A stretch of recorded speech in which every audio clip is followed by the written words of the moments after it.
If you are struggling with your mental health or you're just feeling kind of stressed or anxious, I'm going to share with you 5 different tips that have helped me personally, and I'm a licensed clinical counselor.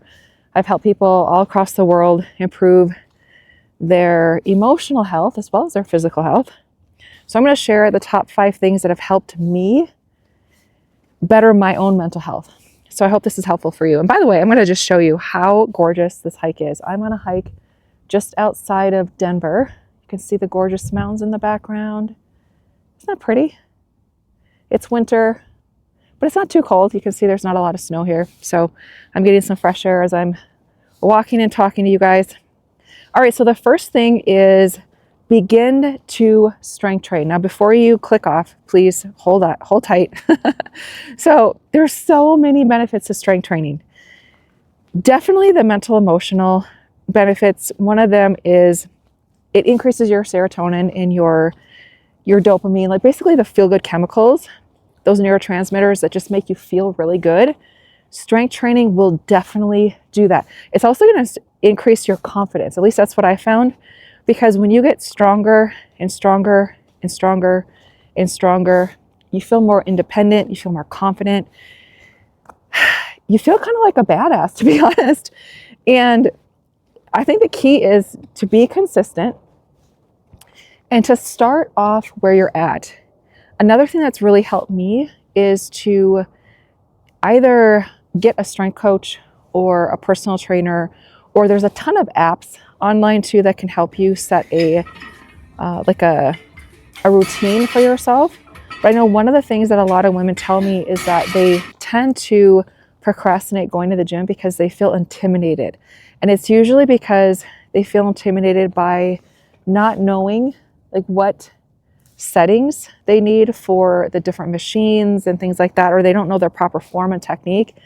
That's where it's going to be helpful to just simply ask one of the staff members to show you, or maybe even just book like 1 or 2 sessions with a trainer and just get more confidence and comfortable with the actual machines or the barbell or whatever it is that you're using for strength training. So one of the things that my husband asked me when I first met him, he's a strength coach, by the way, and he's one of pretty much my only coach. I had a few other coaches, but my primary coach has been my husband. But when I first met him, he asked me if I could do a chin-up. And initially I thought, who does this guy think I am? Like, in my mind, women who can do chin-ups or pull-ups, in my mind, were just badass. And I did not think of myself as a badass woman. And so my initial reaction was like, are you kidding? I can't do a chin-up. And his response was just very nonchalant, like, oh, we just got to, build your strength. And, before you know it, you'll be able to do chin-ups and pull-ups. And I thought, wow, is it really that easy? I'm not saying it's easy. However, it is definitely doable. So my husband helped me, create a program for building strength for chin-ups and pull-ups. I don't remember how many months it took me. I started off doing using resistance bands, but over time, I don't know how many months, maybe 5 or 6 months, maybe less than that. I don't remember, something like that. I remember doing my very first chin-up and I felt so freaking good. I did feel like a badass. I was like, this is amazing. So again, it's going to increase your confidence, definitely increase your strength. And if you are wanting to do chin-ups or pull-ups and you want a program, leave a comment below, because I've been bugging my husband to create a program for other women, because a lot of women in my circle, people that know me, when they've seen me do one and then bust out like 8 or 9 of them, they're like, oh my God, you're so strong. And in my mind, I was like, you know what? You could be too. And a lot of times our own limiting beliefs stop us from taking action, incremental, tiny little baby steps, repeated over time. And those are the things that create the biggest positive shifts in our life. It's the tiny baby steps that we take repeatedly over time. So strength training, highly recommend. Unleash your inner badass by strength training. Just start, like I said, start where you're at and continue to build. The second thing,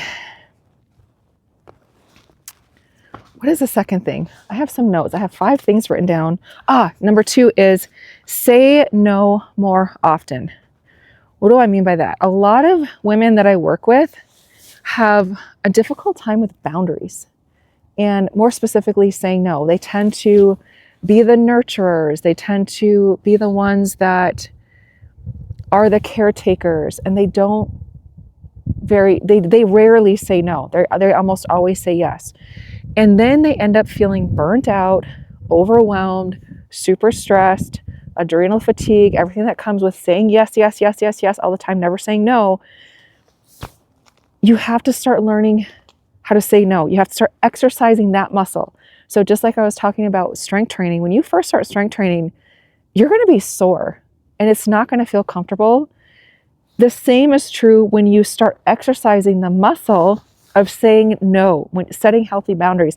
Initially, it might feel very uncomfortable, but I'm telling you what, when you begin to do that, you're going to feel so good about yourself, because saying no to others is saying yes to yourself.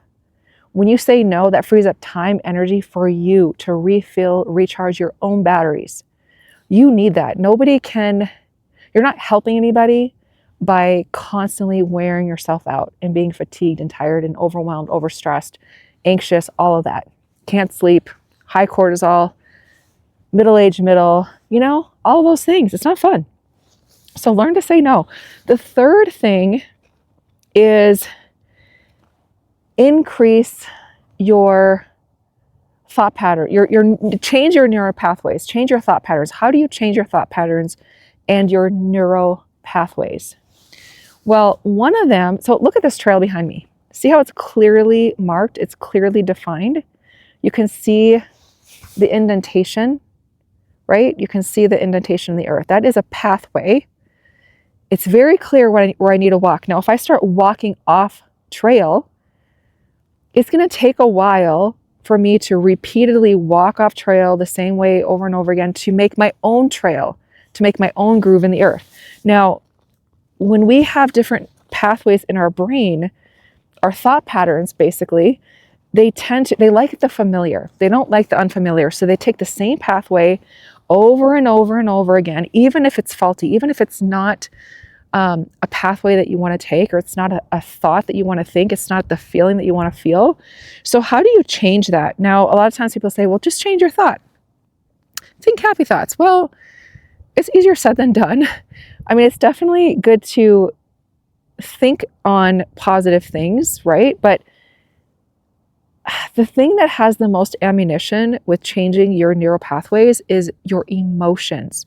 When you can learn to dismantle the things that trigger you, the stuck emotions, when you can learn to get the issues out of the tissues, that is the most powerful thing that's going to help you change the neural pathways in your brain, change the thought patterns, help you to, like, by default, think more positively. So one of the top things that I share with my clients is the Pulse Point Stress Tool. That's available. You can check the link out below. Pulse Point Stress Tool. That's a tool that's going to guide you in how to identify your emotions and then resolve them physiologically. So basically, your emotions are physiological. They're not this psychological phenomena. They are tiny little information substances, tiny little molecules that are literally in your body. When we talk about things, it doesn't necessarily get the issues out of the tissues. Sometimes what it does, oftentimes, is it just continues to re-trigger the thing over and over again. And then we're stuck, like walking around like a pressure cooker with all these heavy emotions, and they're not going anywhere. We're not actually feeling the relief. So you got to get the issues out of the tissues. And when you know and understand the science of emotions, which is something I've studied quite a bit over the years, I never learned this in grad school, but learning how to get the issues out of the tissues physiologically, that's going to help you experience tremendous amount of freedom. So that's number 3. Number 4 is learning a new skill or hobby. That actually also increases neuroplasticity, again, helping to rewire your brain and new neural pathways. And the cool thing about learning a new skill or hobby is, in addition to those benefits that I just mentioned, is, man, it can actually open up so much to you. It can actually potentially open up a career that you never even thought about. I started photography a few years ago, just snapping a bunch of photos with my camera or with my phone, right? And my husband, he saw me taking pictures all the time with my phone. He's like, she needs a real camera. So he bought me a entry-level digital camera, DSLR, and I started playing around with that. Actually, it sat in its box for the first year because I felt so intimidated by all the buttons and everything. It was like learning a new language. And finally I got to the point where I'm like, you know what? Let me just learn the basics. Let me jump on YouTube. I devoured tons of tutorials and I taught myself some of the basics. And once I got the basics down, I just went buck wild with photography. And then I started doing it professionally as well. And now I'm just doing it more on the side when I have time, because I do really, really enjoy it. It's very therapeutic for me. It helps me to just stay present in the present moment. And that's often what a lot of hobbies and new skills that you try allow you to do. That's one of the benefits of, like, the mental health benefit, is it allows you to just kind of stay present. So that's another great thing to try, is just pick something to try. Pick something new to try. Another thing that I've been trying recently is learning how to bake at high altitude. It is a whole different animal. If any of you guys live at high altitude or have visited somewhere with high altitude, baking, like baking cookies or bread or whatever, it's a whole different animal. So that's something that I'm practicing and learning. So learn a new skill or a new hobby. And then lastly, get out in nature. That's where I'm at right now. I'm in the mountains. You don't necessarily have to be in the mountains per se to reap the benefits of nature therapy. I think just getting outside in general is so therapeutic. So even if you live in an urban area and just walking around the block is something that you have access to, do that. I've had clients that work virtually from home and they're on their computers all day long and they have eye strain and all of that. When they simply just stopped every couple of hours or so and just walked around the block, even just one block, 5 to 10 minutes, it made a dramatic impact in how they felt. Their energy levels, they had new perspectives, their work performance enhanced, your clarity enhances. There's so many positive benefits of getting outside. Nature therapy has always been, since I was a little girl, has always been so therapeutic for me. I used to play outside all the time. And I'm telling you, just being outside in nature, it is my happy medicine. It is my happy therapy. So I hope these are helpful to you, these tips. If you have any additional tips, leave those in the comments below. I'm kind of curious just to hear what are some of the things that have helped you. Or if any of these tips are something that you've tried, that you're doing, or you want to try, leave a comment below. All right. Have a great day, everyone. I'll talk with you in the next video.